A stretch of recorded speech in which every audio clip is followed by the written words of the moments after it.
2 days before the wedding, my fiancée told me she was visiting her aunt. At 4:12 a.m., I got a charge alert, luxury hotel, same city as her ex. I went there. The concierge said, she's in the spa. With him. 2 days before the ceremony, I was at my desk labeling place cards and double-checking the seating chart. The quiet felt artificial. It was the kind of quiet that asks for proof.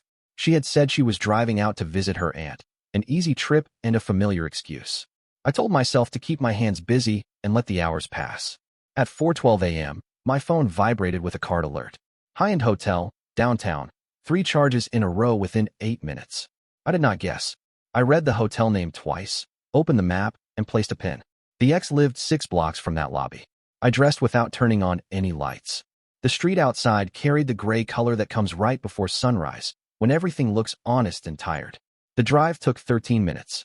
I parked in a delivery slot and walked in with the casual confidence of someone who had already been there a dozen times. The lobby smelled like polished wood and eucalyptus. A night clerk pretended his coffee was not cold. I asked for a manager because managers have routines and templates, and routines push people to reveal things they do not realize they are revealing. The concierge came out instead, thin tie, careful posture, the kind of person who softens refusals with hospitality words. I asked if there was a spa on site.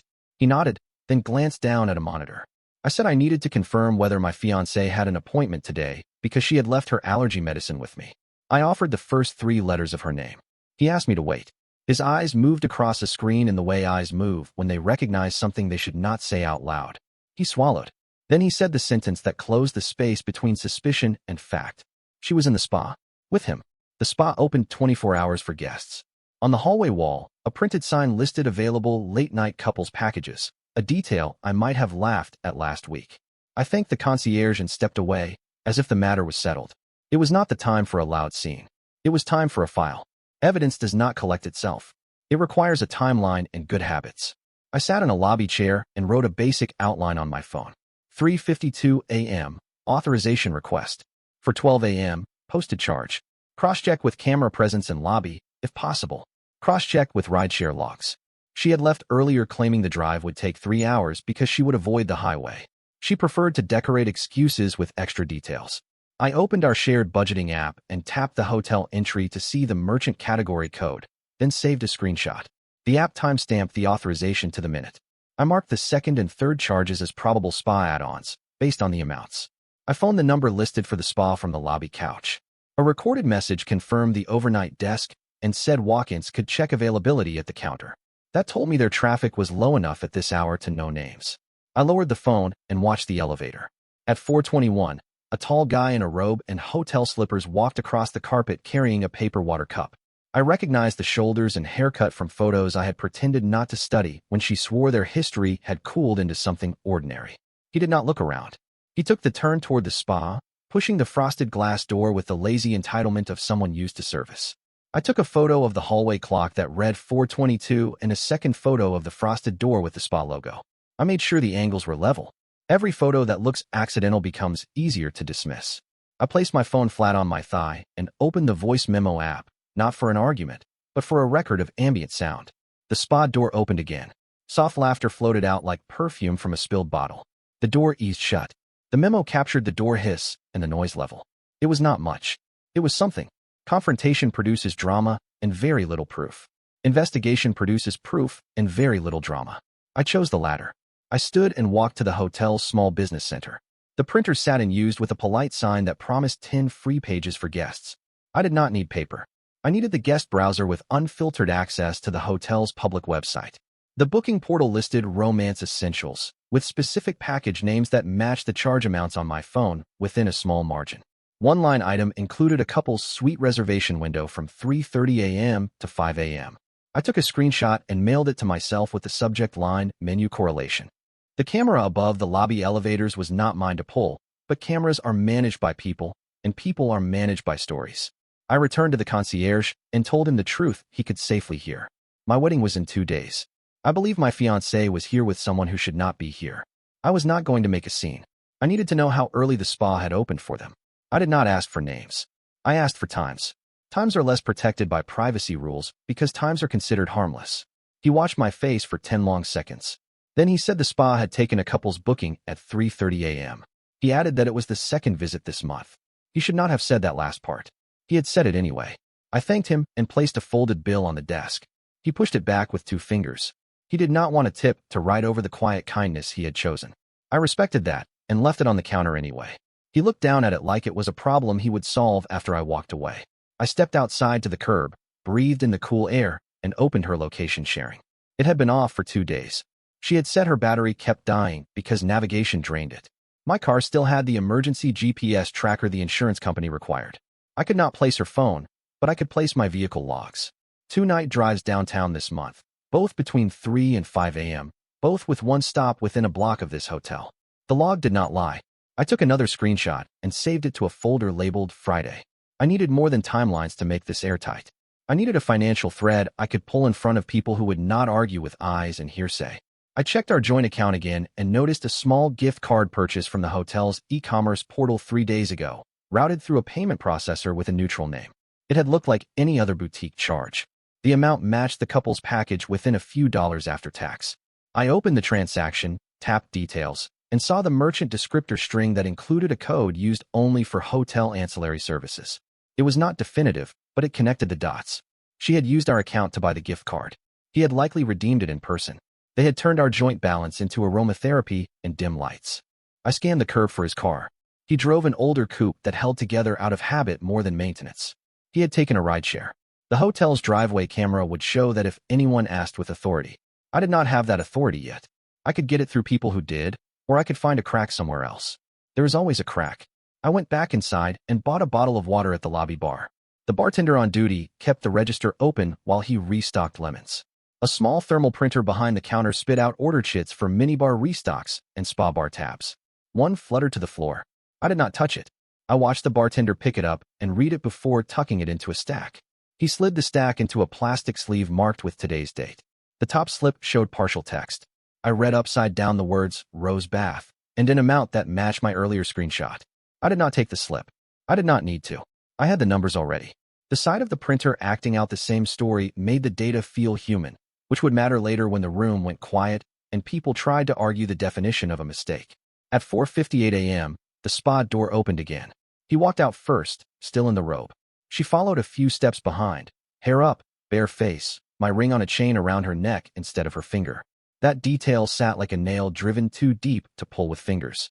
I kept my seat and shifted the phone to camera mode with the volume shutter turned off. 2 frames were clean enough to identify both, without faces aimed my way. His profile was sharp and familiar. Her posture was the posture of someone stepping around the last pebble of guilt she was willing to feel. They took the elevator up, not down. I checked the hotel website again and saw that the couple's package included an optional nap extension. I recorded that line with a screen capture as well, because judges do not care about romance language, but they care about invoice language. They did not come back down for 40 minutes. When the elevator doors opened again, he wore jeans and a jacket. She wore the dress she had left in, the one she had said would be comfortable for a highway drive. He walked ahead. She checked her phone with a small smirk I had seen before when she thought she had solved a problem. He held the door for her without looking back. They separated at the curb to call separate rides.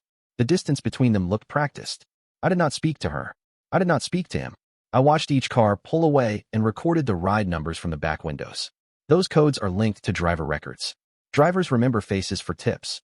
Each piece created a corridor I could walk later when I needed more voices than mine.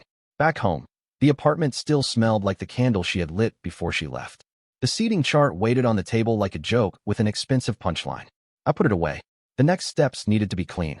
I copied the screenshots to a hidden folder. I backed up my phone. I wrote a formal timeline with locations and amounts. I drew small boxes next to each item for proof status. Captured, to be confirmed, witness available, paper trail pending. Lines that had felt like a panic attack at 4:12 a.m. now looked like a spreadsheet. The line at the bottom said what mattered most. I had enough to stop the wedding without doubt. I wanted more than a stoppage. I wanted the truth to reveal itself with no room for a rewrite. Before sleeping, I called her aunt.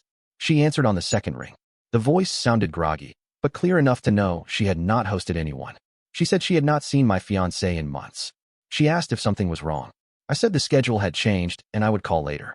I ended the call and added the time and her words to the timeline. The air felt colder. Cold was useful. Cold makes plans that hold. By the time the sky turned bright, I had an outline for the day. Verify rideshare drop-offs through driver outreach. Confirm the gift card redemption through a polite email to the hotel asking whether a misplaced confirmation number could be resent, attached to my card digits, framed as a receipt request for expense documentation.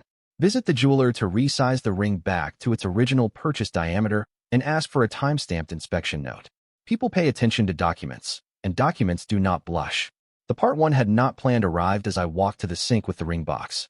When I opened it, the velvet cradle was empty. She had left with the ring on a chain and had not returned it to its home. I checked the vanity tray and the bowl where she tossed earrings. Nothing. The loss was not sentimental. It was tactical. If she had moved the ring to a chain days ago, she had been preparing a variation on her story. She would say the ring had felt loose. She would say she had wanted to keep it close to her heart. She would use that line to dress up a midnight spa with a man she had called a closed chapter. My plan needed to anticipate that line and cut it short. I closed the empty box and wrote one more line on the timeline. Ring transferred to chain prior to visit, observed at 4:58 a.m. That detail was my mind changer. Not because of the symbolism, because of intent. People who move rings from fingers to chains are rehearsing for a switch they plan to make permanent. I turned off the kitchen light and watched the apartment settle. The day would not be generous. It would be useful. I was ready for useful. By mid-morning, the city had moved into its weekday rhythm, and I was already 3 steps ahead of hers. Marina would be sleeping in, that much I could predict. The spa's nap extension ended at 6 a.m., which meant she probably didn't get home before sunrise. I kept my phone volume low in case she texted. She didn't. That told me she was either waiting to see if I had noticed her absence or she thought she had pulled it off without raising suspicion. Both options worked in my favor. The first move was to trace her rideshare from the hotel. I had noted the trip ID number off the car sticker. A quick search led me to the driver's name through a rideshare help forum I'd used in a past dispute. Drivers rarely refuse to talk when you open with the right tone. Curious, polite, and slightly confused, as if you're trying to track down a misplaced bag. I sent him a message explaining I believed a passenger might have left something valuable in his back seat and asked when and where he had picked her up. He replied in under 10 minutes. 4:59 a.m., downtown hotel, drop off at a residential street in the next borough over. The location wasn't ours. That meant she didn't even come home after the hotel. I marked the address and cross-referenced it with the ex's known hangouts. It wasn't his apartment, but it was only 3 blocks away. Likely a friend of his or a short-term rental. The second move was financial. The gift card purchase I had flagged the night before had been processed through the hotel's payment system. That meant it would be logged against a specific booking reference number. I emailed the hotel's accounting department, saying I needed a receipt for reimbursement purposes and attached a partial card number. I claimed I'd misplaced the confirmation email. Within an hour, a polite front desk staffer sent back a PDF receipt, complete with a note. Couple's moonlight retreat, redeemed on-site at 3:34 a.m., April 12th. That timestamp sat neatly in my growing chain of evidence. The third move was more delicate, her phone records. She wasn't careless enough to leave her phone lying around unlocked anymore, but I still had access to our shared phone bill. A login later, I was staring at a month's worth of call and text history. His number appeared 19 times in the past 3 weeks, with several calls stretching past an hour, always between midnight and 2 in the morning. There were also short bursts of calls in the afternoons, followed by gaps of silence. Those gaps lined up with the times she claimed she was at dress fittings or running errands. I downloaded the entire CSV and tucked it into the folder I now had labeled Wedding, Private. Her alibi about visiting her aunt had already been broken in part 1, but I wanted to see what she would tell me today. Around noon, she sent a single text. Just got back, exhausted. Going to rest. We still on for the caterer at 3? I told her yes, keeping my tone neutral. The less she suspected, the more she'd keep moving into my net. The next layer came from following her movements again. I parked 2 streets over from her building in my neighbor's old hatchback, the kind of car no one notices. At 2:15 p.m., she left in casual clothes and headed not toward the caterer, but toward a small cafe tucked near the edge of the business district. I stayed far enough back to blend with the foot traffic. Inside, she joined a woman I recognized as her co-worker from the design firm, one who had a reputation for knowing too much about everyone. I slid into a corner seat with a view, but without catching their eyes. What I caught instead was tone and body language. Marina leaned forward, lowered her voice, and smirked in a way that didn't belong to any conversation about floral arrangements. I couldn't hear every word, but I caught phrases, "He'll be fine, not forever, just until something better lines up." The coworker laughed, covering her mouth. Marina added something about making it work for now and keeping him happy until it's time. I didn't need every syllable. I had the shape of it. This wasn't a slip or a moment of weakness. This was calculation. By the time she left, I was no longer chasing suspicion. I was building a case. She didn't see me as she walked toward the subway. I stayed in the cafe, typed what I'd heard into my notes, and emailed it to myself. Memory fades under pressure. A time-stamped email doesn't. The next phase meant locking down witness support. I called my friend Adrian, who worked security at a mid-tier law firm. He owed me a favor from the year before when I helped him out of a contract mess. Adrian had a side connection to a tech guy who could, in his words, pull a camera feed without ringing the wrong bells. I gave him the hotel's address, lobby camera location, and time window between 4:15 and 5 a.m. He said he'd have still frames for me by tomorrow, no promises on video. That was enough. A single still showing her and Victor in that lobby at the right time would be the nail. Before heading home, I passed by the ex's building. His car was parked out front now, freshly washed.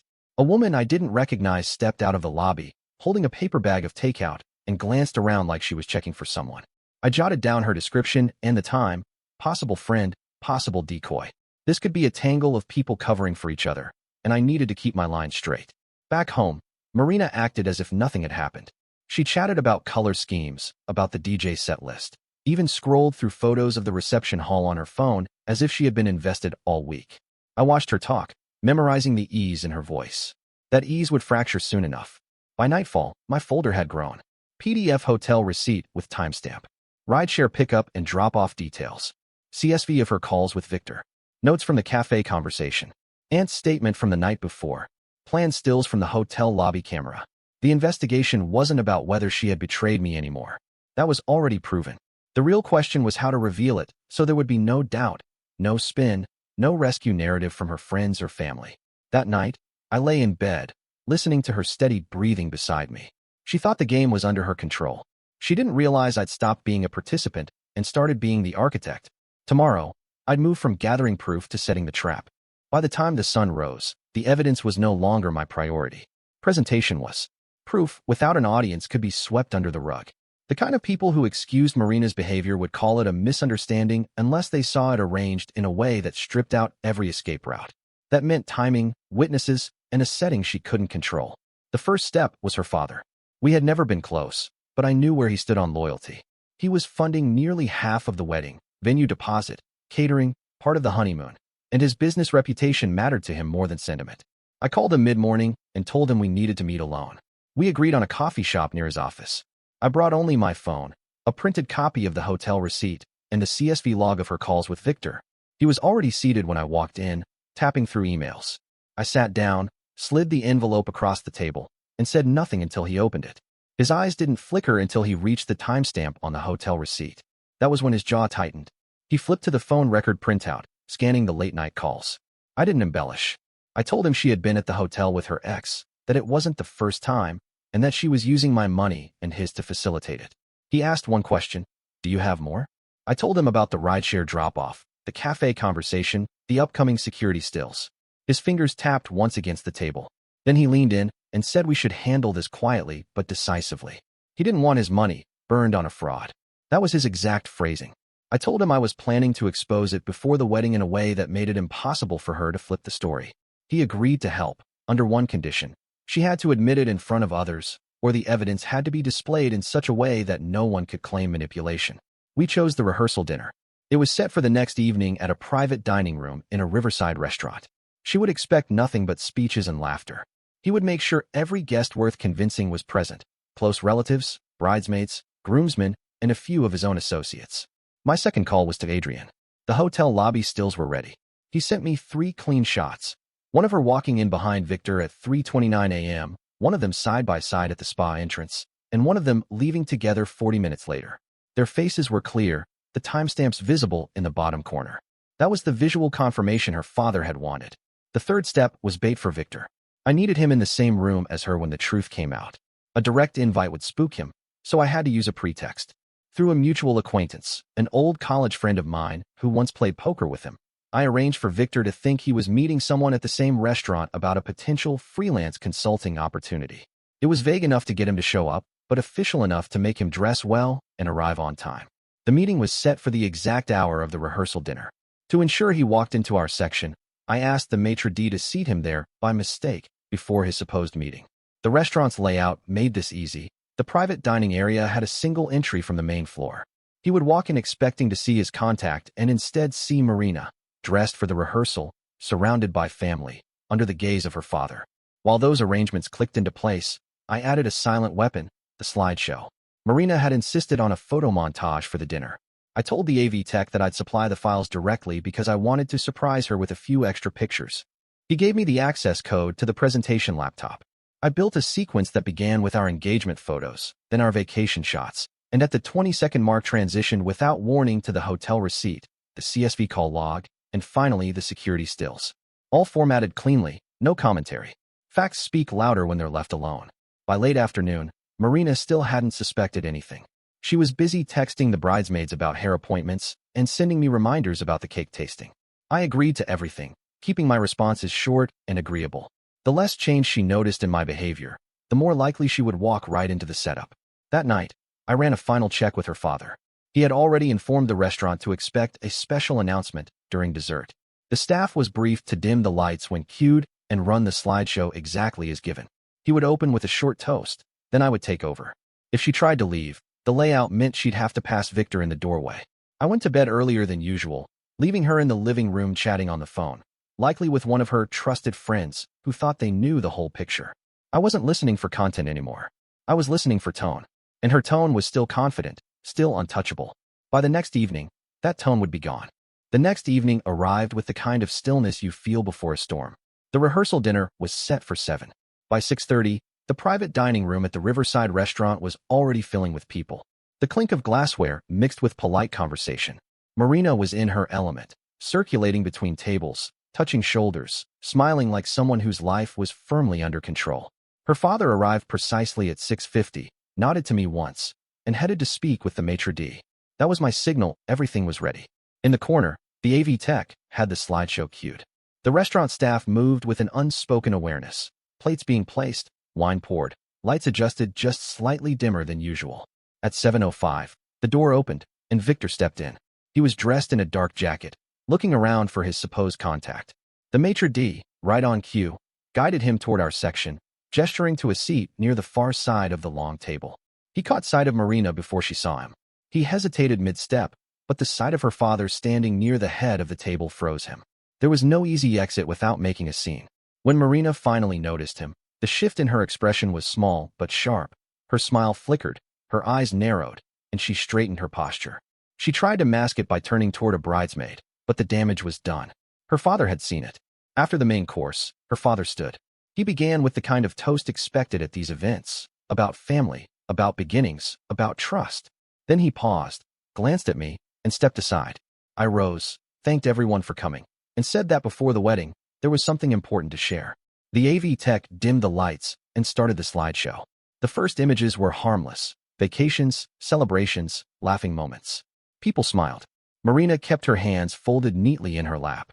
Then the next slide appeared, the hotel receipt, clear as print on a contract, timestamp visible. Murmurs began immediately. The next slide showed the CSV log of late-night calls to Victor's number. Names were redacted, but the pattern was obvious.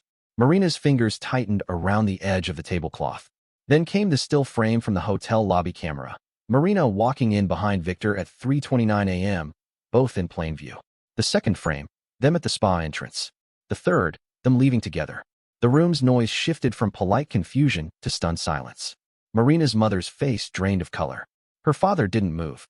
Marina's first reaction was to stand. She reached for her phone as if she could somehow undo the screen in front of her. But the layout worked against her. Victor was by the only exit. And when her eyes met his, whatever alibi she might have planned collapsed. Her father spoke before she could. He told her she was done. No more wedding, no more funding, no more access to the accounts he'd been covering for her. He turned to Victor and told him to leave before the police became involved for the unauthorized withdrawals from the joint account. Victor swore under his breath and left without looking back. Marina tried to speak to her father, but he cut her off and walked out as well, telling her she could collect her belongings from his house by the weekend. The guests began to leave in clusters, avoiding her. The maitre d' quietly informed her that the venue was canceling the wedding reservation effective immediately, with penalties due in full. Since her father was no longer covering it, the cost was hers alone. I didn't raise my voice. I didn't need to. I thanked the remaining guests for coming, stepped away from the table, and left her standing in the middle of the room with no ring, no venue, no fiancé, no financial lifeline. By the next morning, word had spread. The bridesmaids group chat was silent except for one message from her closest friend, asking how she planned to cover the penalties and whether she'd found a place to stay. She hadn't. She sent me a single text later that day. "You didn't have to do it like that." I didn't reply. The facts were public, the money trail was documented, and the people she relied on for cover had seen everything themselves. There was nothing left for her to twist.